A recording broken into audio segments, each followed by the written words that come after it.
अस्सलामुअलैकुम बिस्मिल्लाहिर्रहमानिर्रहीम। Welcome back to my channel Padho logic together. उम्मीद है कि आप तमाम लोग खैरियत से होंगे। तो आज की जो वीडियो है वो आपके लिए इम्पॉर्टेंट है और इस एक्सरसाइज के लास्ट दो क्वेश्चंस रह गए थे, उसको सॉल्व करना है। ठीक है, लिखा हुआ find the equation of the circle. आपने इक्वेशन ऑफ द सर्कल मालूम करना है। ठीक है, it's circle is at the focus. ठीक है, सॉरी, इसका जो हमारे पास सेंटर में सवाल देख लेता हूँ एक बार बुक में कि मेरे पास मैंने इसको सही लिखा है कि नहीं लिखा। कभी कभार क्या होता है सवाल लिखने में थोड़ी सी गलती हो जाती है। ठीक है, हाँ, मूव फोकस लिखा फाइंड द, यहाँ पर पढ़ लेता हूँ मैं क्या लिखा हुआ है। Find the equation of the circle and it's circle is at the focus. ठीक है, ओके, सही है। लिखा है वूज द डायमीटर, जिसका डायमीटर है वो क्या है, लेटेस्ट रेक्टम है। ठीक है, of the parabola and its centre is at the focus. ठीक है, सेंटर क्या है, फोकस में है, और डायमीटर क्या है, लेटेस्ट रेक्टम में है। ठीक है, इससे पहले मैंने सवाल किया था वो भी इसी तरह का सवाल था, उसमें सारे कॉन्सेप्ट बताया था मैंने।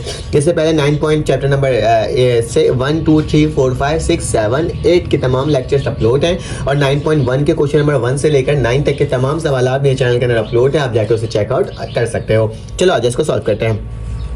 तो थोड़ा सा इजी ही सवाल है, इतना कोई मुश्किल सवाल नहीं है। सबसे पहले देख लो मेरे पास चीज़ें गिवन क्या क्या है। ठीक है, इसमें लिखा हुआ है कि मेरे पास जो सेंटर है इस एट द फोकस। ठीक है, तो सोल्यूशन लिखोगे, गिवन कंडीशन लिखोगे। जो मेरे पास गिवन कंडीशन गिवन है, क्या लिखा हुआ है कि मेरे पास सेंटर है वो एट फोकस है, तो मतलब सेंटर जो है वो किसके बराबर है, वो बराबर है फोकस के। ठीक है, क्योंकि सेंटर फोकस में है तो वैसे ही लिख दूंगा इसमें। ठीक है, उसके साथ साथ लिखा हुआ है diameter is the latus rectum. तो डायमीटर जो है लास्ट टाइम क्या था, लेटेस्ट रेक्टम डायमीटर के बराबर था, इसके अपोजिट कर दिया गया।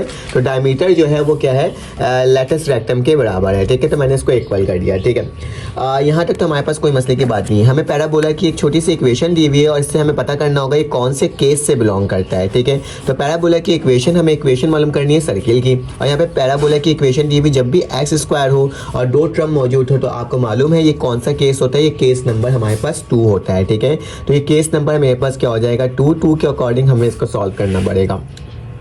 ठीक है, यहाँ तक तो अभी तक अभी कोई मसले की बात नहीं होगी। ठीक है, अगर मैं चाहूँ मेरे पास जो इक्वेशन गिवन है उससे मैं निकालना चाहूँ किसकी वैल्यू, बी की वैल्यू, क्योंकि हमारे पास मालूम होगा कि मेरे पास जो फोकस होता है ना वो किसके बराबर होता है, 0, बी के। ठीक है, फोकस जो बराबर होता है 0, बी के।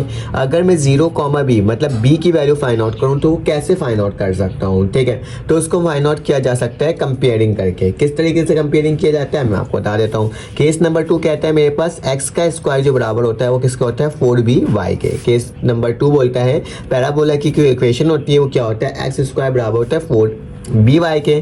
तो equation number 1 and equation number 2 को मैं कंपेयरिंग कर लूंगा तो एक्स स्क्वायर से एक्स स्क्वायर कटेगा, वाई से वाई कटेगा, तो बी की वैल्यू ऑटोमेटिकली खुद ब खुद ही निकल जाएगी।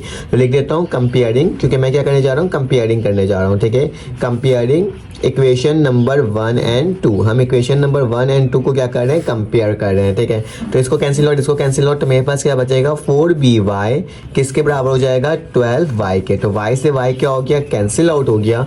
तो मेरे पास क्या बच रहा है स्टूडेंट्स, मेरे पास बच रहा है 4b बराबर है 12 के। तो 4 को जाकर डिवाइड कर दो तो क्या आ जाएगा, मेरे पास b की वैल्यू 3 आ जाएगी। ठीक है, 4 3 का क्या होता है 12। तो मेरे पास b की वैल्यू क्या आ गई, 12 आ गई। देखो कितने आसान तरीके से हमने इसको, देखो कितने आराम तरीके से b की वैल्यू को फाइंड आउट कर लिया। जब b की वैल्यू को फाइंड आउट कर लिया तो लेटेस्ट रेक्टम निकालना बहुत आसान है। तो याद रखना जब केस नंबर 2 होता है उसका लेटेस्ट रेक्टम निकालने का तरीका क्या होता है, 4b होता है। ठीक है, तो मैं लेटेस्ट रेक्टम लिख देता हूँ। 4 की जगह क्या आ जाएगा, मेरे पास 4 ही रहेगा, जबकि b की जगह क्या आ जाएगा, 3 आ जाएगा। ठीक है, तो 4 3 का क्या होता है 12, तो डायरेक्टली मेरे पास क्या आ जाएगा, 12 आ जाएगा। आप डायरेक्ट देख के भी बता सकते हो क्योंकि दोनों ये जो वैल्यू होती है ना ये असल में b की ही, लेटेस्ट रेक्टम की ही होती है। ठीक है, तो आप इस तरह से डायरेक्टली भी लिख सकते हो, लेकिन आपको मैंने पूरा फुल करके सॉल्व करवाया ताकि क्या हो सके, आप आराम से कर सको। यहाँ तक तो हो गया। अब देखो मेरे पास क्या चीज़ गिवन था, डायमीटर की जो वैल्यू है वो क्या हो गया, लेटेस्ट रेक्टम के बराबर है, और लेटेस्ट रेक्टम की वैल्यू आ चुकी है। तो मैं यहाँ पे लिख देता हूँ कि डायमीटर जो होता है मेरे पास, डायमीटर जैसे लिखा हुआ है उसी तरह से मैं लिख रहा हूँ। ठीक है, डायमीटर जो है वो लेटेस्ट रेक्टम के बराबर है, जो कि मेरे पास क्या आ गया, 12 के बराबर आ गया। जबकि डायमीटर खुद किसके बराबर होता है, 2r के बराबर होता है। ठीक है, क्योंकि रेडियस का डायमीटर क्या होता है, रेडियस का हाफ होता है, तो मल्टीप्लाई कर दिया 2r के बराबर, तो ये खुद 2r के बराबर होता है। मेरे पास 12 हो जाएगा, 2 को जाकर मल्टीप्लाई करोगे तो रेडियस की वैल्यू क्या आ जाएगी 6 आ जाएगी, ठीक है। तो हमने रेडियस की वैल्यू भी फाइंड आउट कर लिया, क्योंकि हमारे पास जो फॉर्मूला होगा ना इक्वेशन ऑफ सर्किल का, वो उसके लिए मुझे रेडियस भी चाहिए होगा और मुझे सेंटर्स की वैल्यूज भी चाहिए होंगी, ठीक है। तो यहाँ तक तो हमने क्या कर लिया, सॉल्व कर लिया। अब जरा देखो फोकस मेरे पास क्या था, यहाँ पे लिख देता हूँ, ठीक है। फोकस जो होता है वो मेरे पास बराबर होता है 0, b के, ठीक है, केस नंबर 2 के अकॉर्डिंग।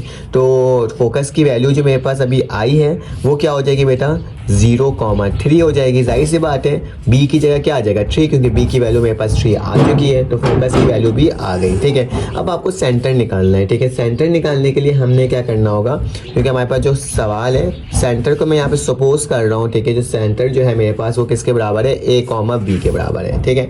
a, b के बराबर है, ठीक है। सेंटर मैंने सपोज किया, दोनों एक दूसरे के इक्वल है ना, यहाँ पे सवाल में लिखा हुआ है centre is equal to focus, तो मैंने लिख दिया सेंटर बराबर है a, b के। तो डैट्स मीन मेरे पास क्या हो जाएगा a, b बराबर हो जाएगा फोकस के। फोकस की वैल्यू क्या है 0,3, तो बेटा a की वैल्यू क्या आ जाएगी ऑटोमेटिकली 0, ठीक है। और मेरे पास b की वैल्यू क्या आ जाएगी ऑटोमेटिकली 3, ठीक है। तो ये मैंने आपके सामने सॉल्व करके दिखा दिया। अब हमारे पास जो फॉर्मूला होता है इक्वेशन ऑफ सर्किल का, ठीक है। तो इक्वेशन ऑफ सर्किल हमने वाली इक्वेशन ऑफ सर्किल हमने लिखना है यहाँ पे पहले, सबसे पहले। तो इक्वेशन ऑफ सर्किल जो हमने इसमें इम्प्लीमेंट करना है वो मेरे पास क्या होगा कि मेरे पास x माइनस a का whole square plus y minus b का होल स्क्वायर किसके बराबर होता है r के होल स्क्वायर के, ठीक है। ये मैंने आपके सामने लिख दिया। अब इसका इक्वेशन सॉल्व करना बहुत आसान हो गया। मेरे पास x तो वैसे ही उतर जाएगा, माइनस a में क्या है बेटा 0 का whole square plus y minus b की वैल्यू क्या है बेटा 3 का होल स्क्वायर, और ये क्या हो जाएगा 6 का स्क्वायर हो जाएगा, ठीक है। तो मेरे पास क्या हो जाएगा, इसको फॉर्मूला में ओपन करोगे तो x का स्क्वायर ही बचेगा। इसको अगर फॉर्मूला में ओपन करना चाहते हो तो क्या हो जाएगा y का स्क्वायर माइनस 6y और प्लस का 9, ठीक है। और यहाँ पे क्या है 6 6 36 हो जाएगा। जब इसको इधर लेकर आके सॉल्व कर लोगे तो इसका जो फाइनल हमारे पास आंसर आ जाएगा वो क्या आ जाएगा x का स्क्वायर प्लस y का स्क्वायर माइनस का 6y, बेटा 9 में से 36 जाएगा तो मेरे पास माइनस का क्या बचेगा 27 बचेगा। तो ये मेरा क्या हो गया, पूरा इस सवाल का जवाब हो गया। देखो आसान से सवाल था, कोई मुश्किल सवाल नहीं था। अगर आप देखना चाहो तो इस तरह से आपको नजर आ रहा होगा, स्क्रीनशॉट लेना चाहो तो आप ले सकते हो। मैं काफ़ी दिन से आपको कह रहा हूँ कि मेरे चैनल को लाइक और सब्सक्राइब करो, ताकि इस तरह के क्वेश्चन आपको बआसानी तरीके से सॉल्व करके मैं दे सकूँ। तो चलिए आ जाए इसका आखिरी क्वेश्चन नंबर 11 सॉल्व करते हैं। अब हमारे पास क्वेश्चन नंबर 11 आ गया है। तो क्वेश्चन नंबर 11 में क्या लिखा हुआ है इसको कर लेते हैं। बहुत इजी सा क्वेश्चन है, बहुत आसान क्वेश्चन है, आराम से सॉल्व हो जाएगा। फॉर व्हाट पॉइंट, हमें पॉइंट निकालना है, मतलब x और y की वैल्यू निकालनी है ऑफ द पैराबोला। जबकि हमारे पास गिवन इक्वेशन क्या दिया हुआ है y स्क्वायर बराबर है 10x and abscissa is equal to the 3 time of its ordinate. याद रखना एब्सिसा मेरे पास क्या होता है x एक्सिस और ऑर्डिनेट क्या होता है मेरे पास y एक्सिस। नाम चेंज है, उससे कोई डरने की बात नहीं है। तो इसमें एक कंडीशन भी लिखी है, उस कंडीशन को भी हम लोग अभी शो करेंगे। तो सबसे पहले सॉल्यूशन लिखने के बाद जो गिवन चीजें गिवन है उसको लिख देते हैं कि क्या हो जाएगा y का स्क्वायर बराबर है किसके 10x के, ठीक है। तो y का स्क्वायर क्या हो गया मेरे पास 10x हो गया। मुझे लगता है थोड़ा सा स्क्रीन को इंक्रीज कर देना चाहिए ताकि आपको सही से दिखे, ठीक है। तो ये मैंने आपके सामने तो लिख करके दिखा दिया। इसे एज ए इक्वेशन नंबर 1 का नाम दे दो और according to the given condition जो मेरे पास कंडीशन दिया हुआ है उसको लिख देते हैं। तो अकॉर्डिंग टू गिवन कंडीशन जो है वो मेरे पास क्या गिवन है उसको देख लेते हैं। लिखा हुआ है abscissa is equal to 3 times इस ऑर्डिनेट। तो एब्सिसा क्या होता है बेटा x एक्सिस होता है जो इक्वल है किसके 3 टाइम्स ऑफ ऑर्डिनेट के, तो मतलब वो y के ऑर्डिनेट के इक्वल है, ठीक है। तो याद रखना ये 3 टाइम्स ऑफ y लिखा हुआ है तो x की जगह क्या लिख दूंगा 3y लिख दूंगा, ठीक है। इस तरीके से निकालना होगा ऑर्डिनेट की वैल्यू। तो मैं क्या लिखूंगा y का स्क्वायर बराबर है 10 और यहाँ पे 3y हो जाएगा। तो y का स्क्वायर बराबर हो जाएगा 10 3 30, y हो जाएगा उठा के इधर ले आओ तो क्या हो जाएगा मेरे पास y का स्क्वायर माइनस का 30y इक्वल टू 0। बेटा इन दोनों में से क्या कॉमन आ रहा है मेरे पास, इन दोनों में से y कॉमन आ रहा है। तो y कॉमन आ जाएगा, इम्प्लाइज दैट का निशान डालना मत भूलना। तो मेरे पास क्या हो जाएगा यहाँ पे y माइनस 30 और इक्वल टू 0 हो जाएगा, ठीक है। तो y की दो वैल्यू आ जाएगी, एक y बराबर हो जाएगा 0 के क्योंकि y 0 के बराबर हो जाएगा और एक y माइनस 30 बराबर हो जाएगा 0 के। तो y की वैल्यू मेरे पास क्या आ गई बेटा प्लस का 30। तो दो वैल्यू मेरे पास ऑर्डिनेट की निकल गई, एक y बराबर है 0 और एक y बराबर है 30। अब मुझे x की वैल्यू निकालना है तो y की जगह वैल्यू पुट कर देख लो। तो जब y की जगह हम वैल्यू को पुट करेंगे तो यहाँ पे लिख देना putting the value of y किसके बराबर है 0, 30 in equation number 1। Sorry equation number 2 में पुट कर देना। ये 2 है ना, तो 2 में अगर पुट करोगे तो जल्दी निकल जाएगा। 1 में तो हमें फिर स्क्वायरिंग लेना पड़ जाएगा। ठीक है, देख लो ना, y का स्क्वायर लिखा हुआ है इक्वेशन नंबर 1 में। तो डायरेक्टली हम इसके अंदर पुट कर रहे हैं। तो x बराबर है किसके 3, y की जगह 0 पुट किया तो मेरे पास x की वैल्यू क्या आ गई 0 आ गई पहली वैल्यू। सेकंड वैल्यू में क्या करूँगा, x बराबर लिखूंगा 3 और y की जगह क्या आ जाएगा बेटा 30 आ जाएगा। तो मैं क्या लिख दूंगा 30। तो मेरे पास x की वैल्यू क्या आ जाएगी बेटा 90।